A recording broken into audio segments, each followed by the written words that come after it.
Hey guys, good morning. All I can say about Labor Day weekend is that I ate way too much food. I ate out way too often. So I'm kicking off today with a green smoothie. I'll put the recipe in the description box below, but I am going to make it my goal this week to not eat out. Eat at home, good, solid, whole foods. So I'm just gonna take you along, show you what I do. I'm about to do something that I'm forcing myself to do for the sake of my child, and that is go to a mom's coffee date. Like all the moms in Henry's preschool class are meeting like any minute now at a coffee shop, just to get to know each other and talk about the school year. I don't know. But I am not the most social person. I am not super outgoing. That's probably why I make videos and put them on the internet, because I don't know.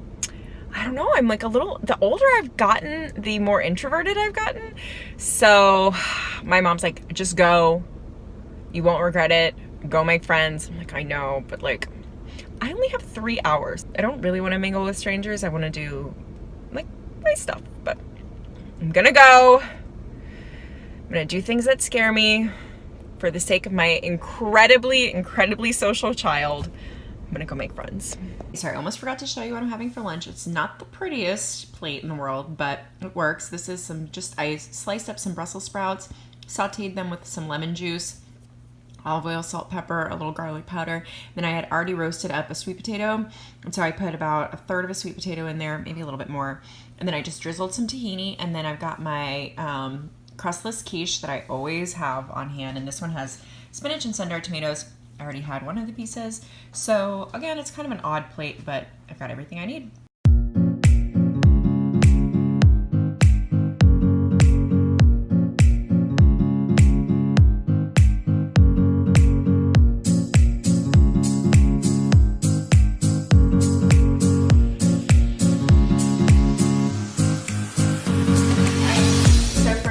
Snack, I'm having some hummus, and this is one whole red bell pepper that I chopped up. It's like 118 grams.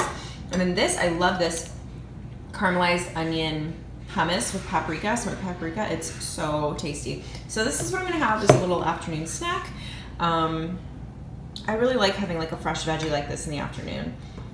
So it's 5:30 now, and I'm just kind of trying to figure out dinner. I'm gonna make pasta for the boys. I went to the grocery store, but I didn't defrost any meat, so I think I'm gonna do one of my Trader Joe's veggie burgers. But while I'm in here, I'm getting the kitchen cleaned. My oven's already on. Well, I should say, I'm already in my kitchen. I already have to make dinner.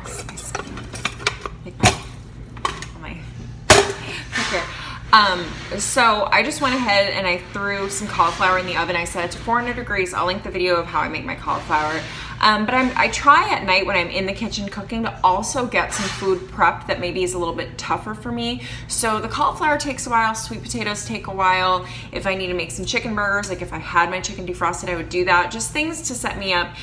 Because in the morning I can cook some stuff. Like tomorrow I'll probably roast some broccoli, because that only takes like 20 minutes, so I can do that. But what I want to do is have enough food prepared so that when lunchtime comes around and I've put Henry down for his nap, I can just reheat stuff and I'm not standing in the kitchen for 45 minutes. So that's when I say, like, and I talked about this a little bit in my intermittent fasting video, but that's why I say do light meal prep. Just do a couple little things every day. That way you have enough food cooked or partially cooked, so you don't have to do a lot of work when it becomes mealtime. And also when your food is already cooked and prepped and ready, in your mind you don't have as many excuses to go get the junk, right? Like if you have healthy food already prepped and in your fridge, then going into your pantry and eating your kids' chips, you still can do it, but it's a harder conversation you have to have with yourself, right? Another thing that I'll do when I'm cooking dinner, I've got my pasta going right here, the water boiling for pasta, and then in my oven I have my sweet potatoes and my cauliflower just roasting, and I'll have the cauliflower tonight and then the sweet potatoes probably tomorrow for lunch. But what I like to do is I just kind of scan my produce and see what needs to be cooked, like these bananas, or what needs to be used up. So these bananas are about to turn.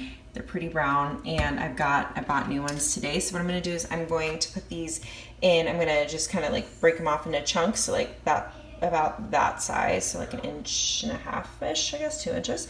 And I'll throw them in the bag in my freezer with my frozen bananas so that we have them for smoothies in the morning. And then like my avocado, I bought this today, but I would just watch it, and if it seems like it's getting really, really soft, I'd probably just throw it in the fridge and then use it in the morning. So yeah, just kind of check if you bought an acorn squash a while ago and forgot about it or something, like I do sometimes. This will just sit back there, you know, just chunk it up and throw it in the oven. That way it doesn't go bad. The other thing I do is go in my freezer and pull out any meat that I need for the next day. So I have no protein prepped, so I'm gonna defrost this and make them probably into my chicken burgers with some tahini for tomorrow. This is just ground chicken breast. I'm gonna do slow cooker chicken for dinner, so I can just throw the frozen chicken breasts right into the crock pot. And then I have some Adele's chicken sausages that I got at Costco, and I just keep them in my freezer until I need them. And this is what Henry and Jim are gonna eat for lunch tomorrow. These are great, they're Whole30 compliant, they come in tons of flavors, so I'm gonna let these just defrost overnight in the fridge, both, and then I can make my chicken burgers in the morning. The last thing that I'm doing is, I don't know if you can see it with all this steam, but this is just some kale and baby spinach, and I'm just sauteing it up with a little bit of olive oil, salt, pepper, garlic powder. And I'm sure you guys have heard before, if you knead it twice, chop it or cook it once. So I just made like a big batch. I had some baby spinach that was about to go bad, and my kale, I had too much of a bag. Like I would not have gotten through the entire bag, so I did like half the bag, and it wilts down to like so little. So yeah, I'll probably have like half of this tonight with my dinner while I wait for my cauliflower in the oven, and then I'll have the other half for lunch. I had another dinner that's not much to look at, but it's really good. So it's the sauteed kale and spinach, my roasted cauliflower, half of one of those high protein veggie burgers from Trader Joe's, and some tahini. So I think that's all from me today. I hope you guys enjoyed this video. If you did, please give it a thumbs up. If you're not already, be sure that you subscribe to my channel, and I'll see you guys in my next video.